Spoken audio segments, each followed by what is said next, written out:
Good morning, students. Welcome to General Science class. We have completed the 9th lesson, isn't it? Today, let's see the exercise part. Okay, exercise part. So, all of you take page 49. Page 49 you take. Let's discuss the question answers. Okay. Let's discuss the question answers. Page 49. Did you take?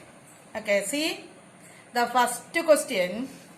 The first question you see, what are the things that make up the environment of an organism? What are the things that make up the environment of an organism? Okay, what are the things?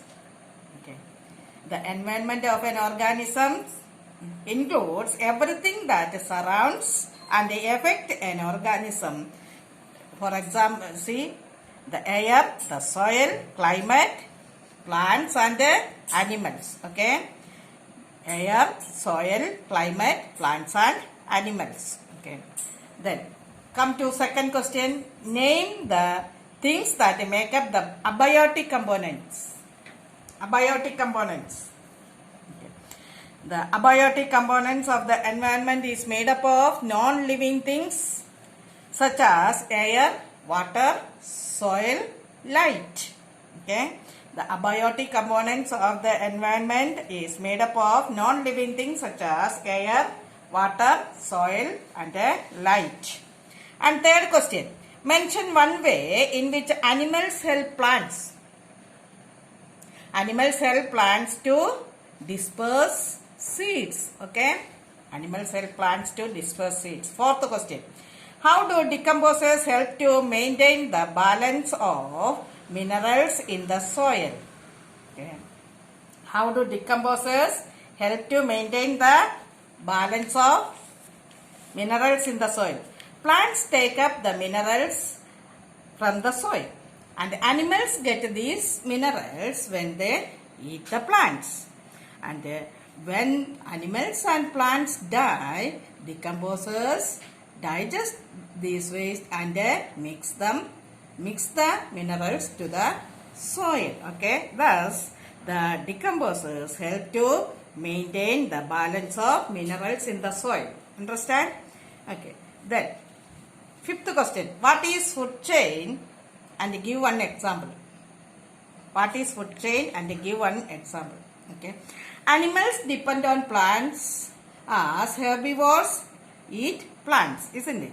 And the carnivores, including the scavengers, eat herbivores. This linking together of the process by eating and being eaten is called a food chain. Okay. Then example: plants, grasshoppers, mice, owl. Okay. These are the example. Okay.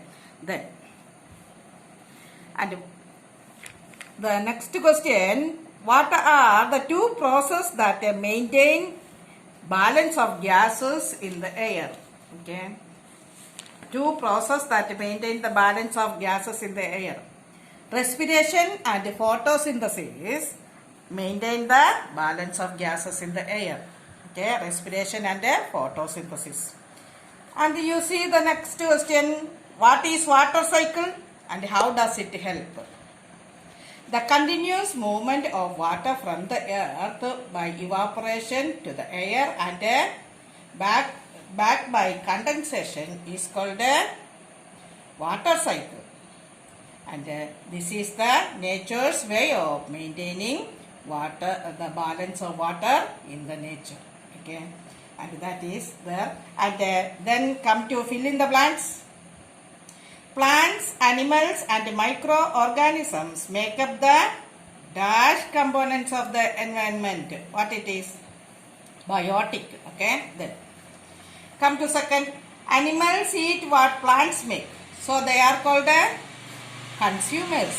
They are called consumers. Okay. Microorganisms and worms which digest waste are called decomposers. The answer is decomposers. Okay. The surrounding in which an organism lives is its environment. Okay, environment. Then come to true or false. The root of plants protect soil from being washed away. True or false? Yes, true. Okay. Carnivores do nothing to maintain the environmental balance. False. Okay. Orchid harm the trees on which they grow. False. Okay. Plants use groundwater. False. Animals depend on plants for food and shelter. It's true. Okay, understand? Okay, we will write the notes on Monday onwards. Okay, Monday. And I want to put a test, I said. So study in this weekend. You study lesson 6. Lesson 6. Shall we put a test on Monday? Monday between 6 to 7. Okay, 6 to 7 p.m. Okay, we have a small test, objective type, and the test we have put before, like that. Okay, a small test. So prepare for that from the 6th lesson. Okay, thank you.